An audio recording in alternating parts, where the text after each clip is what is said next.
All right, men, this is going to be part 4 and the last part of our 1998 trip to Munci, Indiana to attend the AMA Control Line Stunt Championships.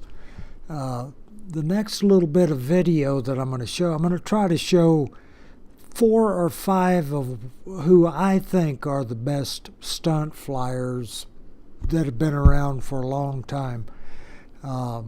And I may even jump in and narrate some of these patterns.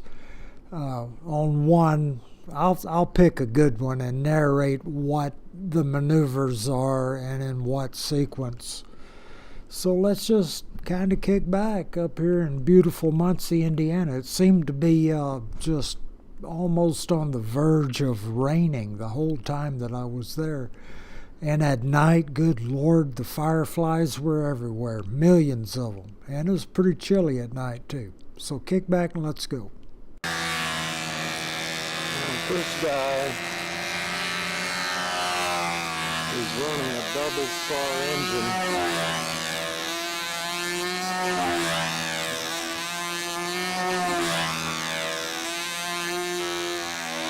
He's running a double star engine like the one I've got.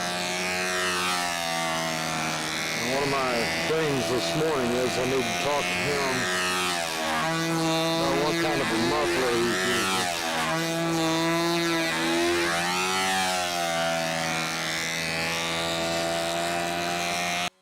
Now this is one of the cute airplanes I saw up there, and I forget the name of the guy that owned the airplane, but he was running a double star 60 that they import from somewhere, Ukraine or somewhere, I'm not sure where. But just on the basis of that motor run alone on that airplane, I decided I needed to step up to a 60, and I bought a double star engine. And do you know, I have yet to run it. 18 years later, I've never run that engine. I need to put it on something to go out and do some practice with. Now here we see the line of judges at the expert circle, and the judges will be up on the upwind side of the circle because most of the competitors' maneuvers will be done downwind or something really close to downwind. Usually you'll have between 2 and maybe up to 5 or 6 judges watching your particular flight. If the wind gets a little bit cranky, the judges will move a little bit one way or the other so that they can try to at least keep your flight on a center line with their view. These judges are fairly highly trained. They go to judging schools, and of course judging is pretty subjective, and as long as you've got human beings, you're going to have discrepancies between one judge and another. But because of, the training that they receive, the discrepancies aren't really that bad for the most part. Now occasionally you'll get a biased judge that really likes one particular competitor over another. But for the most part, that doesn't happen very often. Most of the judges are rock solid and honest as the day is long. Now here we see Bill Lee. I think he's from Kansas. He's putting in his flight. I'm not going to follow him and tell you what the maneuvers are. I'm just going to let you sit here and kind of take this in. When we get up to Wendy Arnowski and his flight, I will narrate the maneuvers and what he's doing and how he's setting up his maneuvers, according to the wind and so forth and so on. When a pilot gets up to the expert level in precision aerobatics, you can rest assured that he has been doing this. He's been at it for a long, long time. You may look at this and think, well, I think I could do that, Well, You probably could, but to get really good at it and to do the maneuvers according to the rule book, it takes years and years and years of dedicated practice. And most of the judges, they are pilots too. So, they're looking at this with a first-hand knowledge of what you're contending with out there in the middle of the circle. So they're pretty doggone savvy when it comes to judging. They really are. And they don't just become a judge overnight either. Well, he kind of bobbled that bottom just a little bit, but he nailed the second one.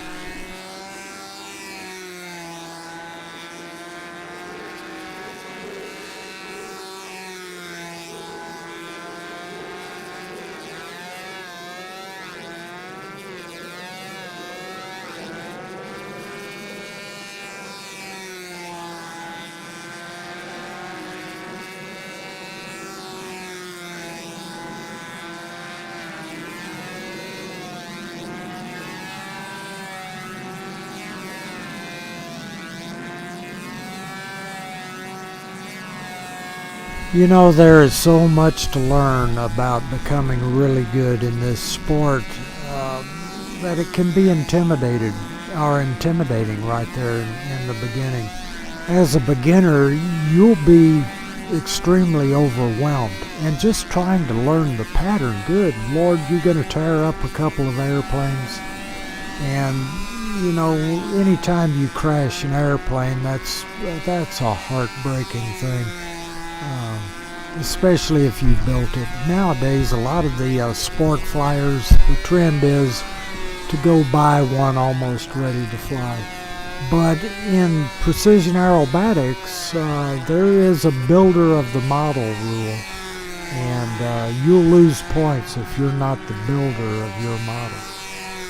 Learning how to build these airplanes light, learning how to trim them out so that it'll stay out on the end of those lines, getting a proper motor run.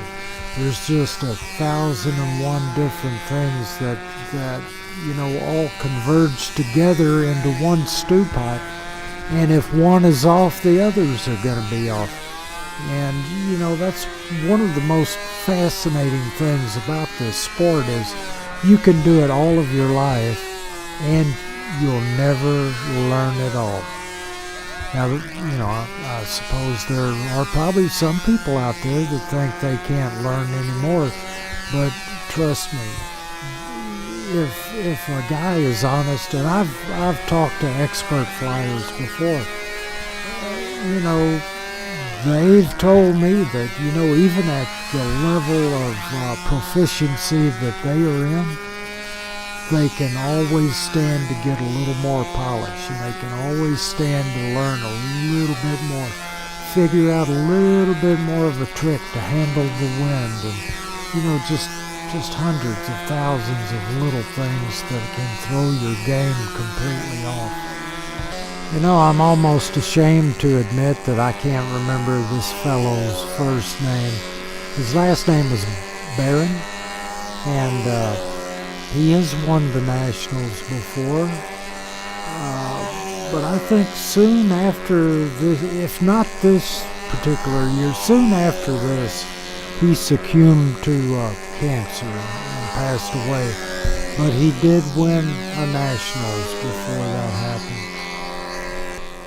And there we see him alerting the judges that he is ready to start and get with the program.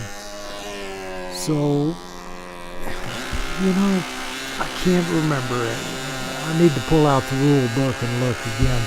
But I think it's, you've got a total of 6 or 7 minutes to get started, get in the air, do your pattern, and the engine quits and get back down on the ground and stop rolling. If you're late, you get a penalty. So you got to have all that figured out before you even get to the contest. Now, I think I will try to narrate the maneuvers that he is going to be doing. The first one will be takeoff and 2 level laps. The 2 level laps will be judged. So he takes off, he does 2 laps, and then the next 2 laps are the ones that'll be judged. And then he does 2 laps after that, because you do 2 laps between maneuvers. The next maneuver coming up will be a reverse wingover.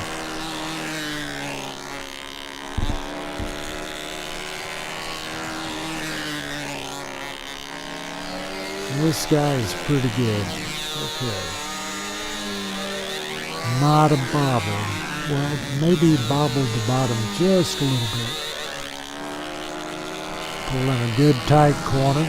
Does his 2 level laps. The next maneuver is 3 consecutive loops. Tops at 45 degrees. And he'll pull out inverted. He'll do 2 laps inverted. Then he'll do 2 more inverted laps to be judged, and then 2 more laps for the 2 between the maneuvers.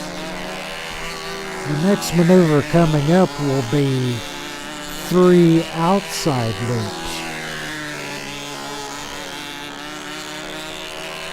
And the same rules apply. Tops at 45 degrees and bottoms at around 5 feet. Okay, now he does his 2 level laps. The judges score. The next maneuver will be 2 inside square loops.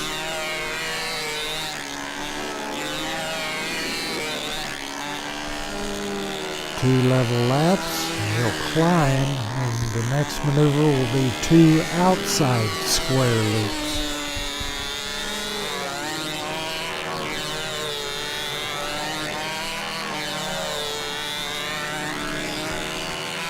Two level laps, and then we will see 2 consecutive triangles.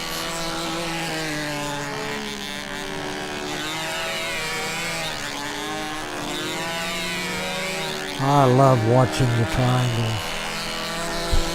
Next up will be the horizontal round 8.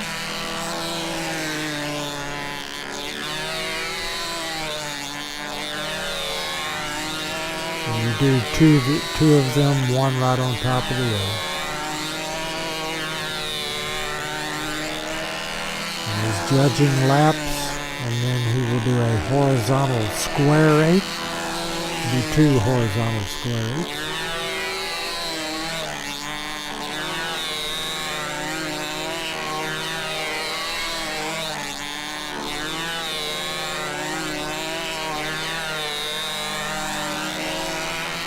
Judging laps, and then he will be doing a vertical 8.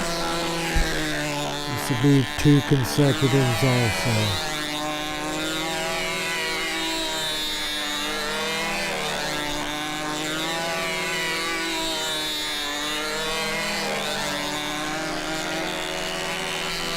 Next up will be the hourglass.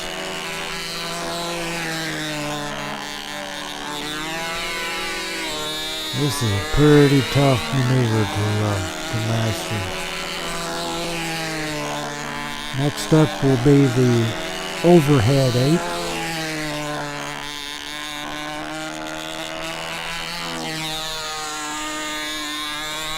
This is a maneuver where the wind can really play tricks on you.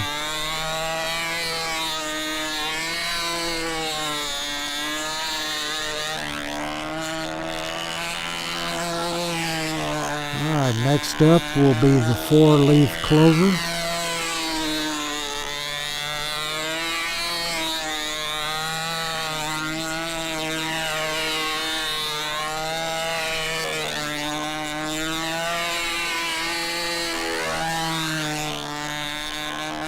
Okay, and all he's got to do now is run it until his engine quits. He'll run out of fuel, and the approach and the landing will be judged. I think in all there are 15 maneuvers that you judged in.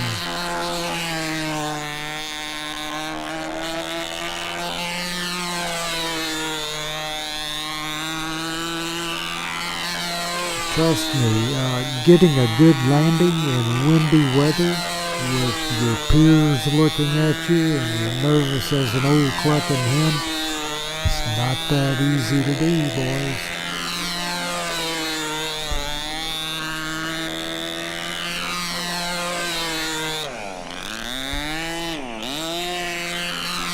Usually when mine were running along like this, I would be sweating the time limit. Okay, let's see how he does this landing. Oh, nice. Nice landing.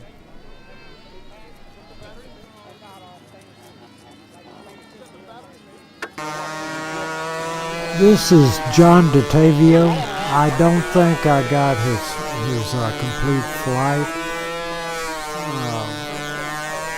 Heck of a nice guy. I think I lost my battery back towards the end. But his airplanes were always painted orange, or for the most part they were. He was from the Northeast, I think up around New Jersey, up around there. Oh, excuse me. And he would come down to Dallas every now and then and stay for a while. I think he was a master carpenter, and he'd follow the work. But heck of a nice guy, man. This fellow would give you the shirt off of his back. And he's been around Stunt forever. He helped out a lot of people, a lot of kids, and older folk too. John DeTavio, one of the cool legends of our sport. He has since passed away.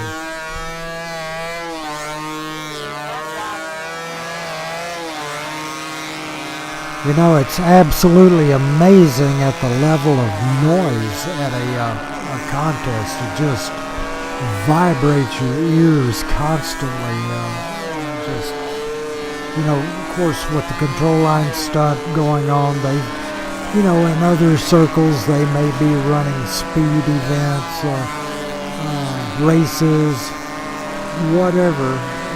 And so, man, it sounds like a nest of angry hornets all the time. John DeTavio.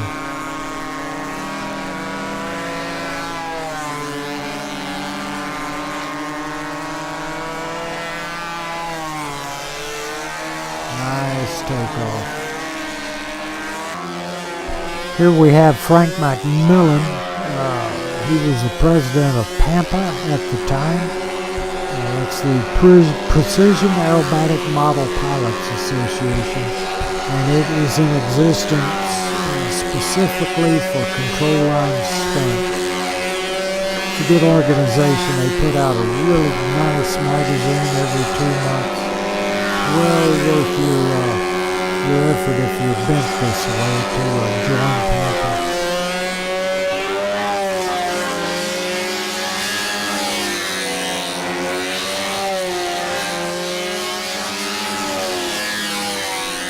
Frank is truly the epitome of an expert flyer. He's smooth, he's really good, he nails his bottom. This airplane has a heck of a corner, as you'll see in a minute. Now the rule book says that you have to turn a 5-degree radius corner, but really that's impossible to do. But this airplane certainly looks like it gets close. Reverse wing over.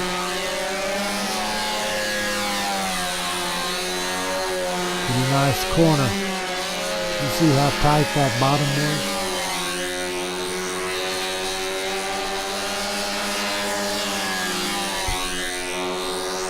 Three inside loops.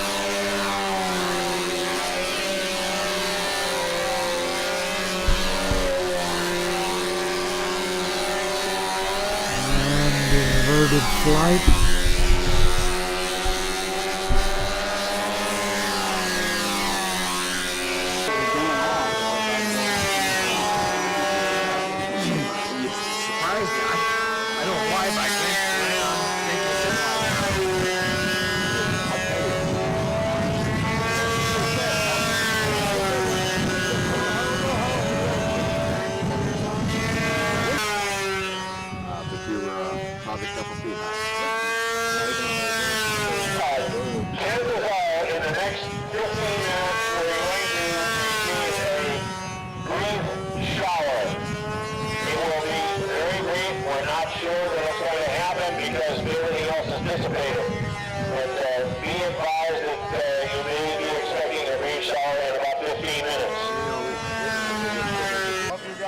flight on it, because I don't.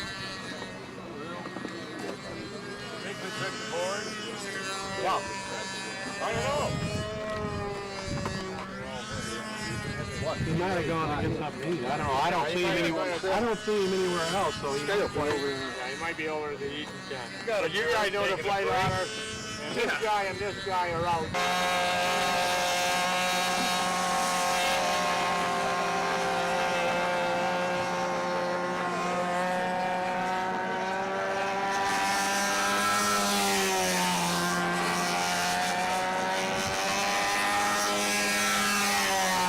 Any of you guys that were flying stunt back in the 60s and even all the way up to the present will recognize this fellow, Billy Warwage, flying his P-47 Thunderbolt. This man is good. Oh, did you see that corner?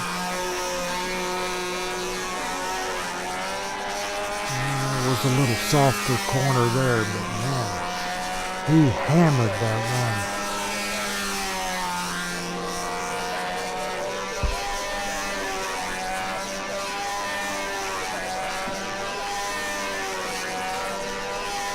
Billy was a designer, a builder, a world-class stunt flyer. I think he's flown in the worlds, won several nationals.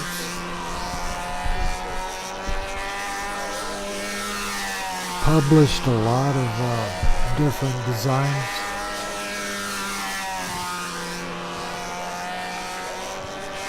And a lot of times when you get up to this level of competition, the experts, you're designing your own airplanes. Airplanes that suit your style of flying. You get, your designs published in the magazines like Wendy Ertnowski, good gravy, he was a prolific designer, builder, flyer, concourse winner, heck of a nice guy too. He probably don't remember me, but boy, I was buying control handles and this, there, that, and the other back in the day. Calling them, aggravating the tar out of them, wanting information.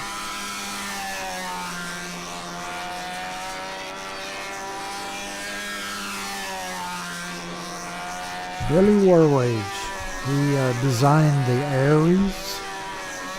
He was really responsible for carrying on the Detroit I-beam type wing assemblies. If I'm not mistaken, I think this P-47 has an I-beam wing. Nasal passages are stopped up, so if I sound funny, please forgive me.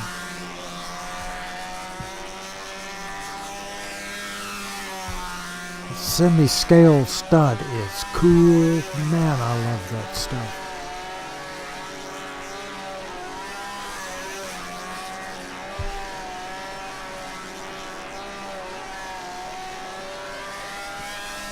Well, that thing got through the horizontal 8s with horizontal squares with authority.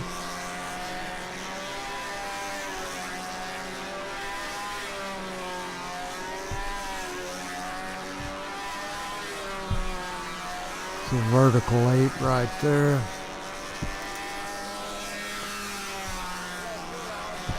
Hourglass coming up.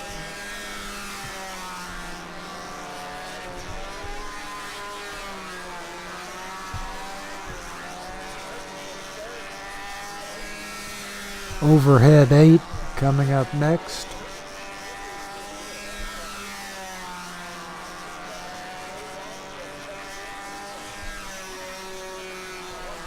People like Billy and a lot of the others are running tuned pipes in their airplanes. They're still relying on the 424 brake, but it's more subtle. They are, when they get to flying on a pipe, they are usually running low pitch, high RPM.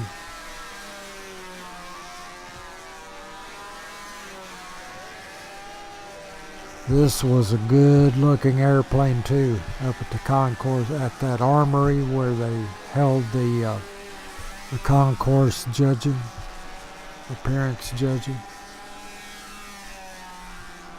When you get to this level, you are really expert in, building, flying, painting, the whole 9 yards.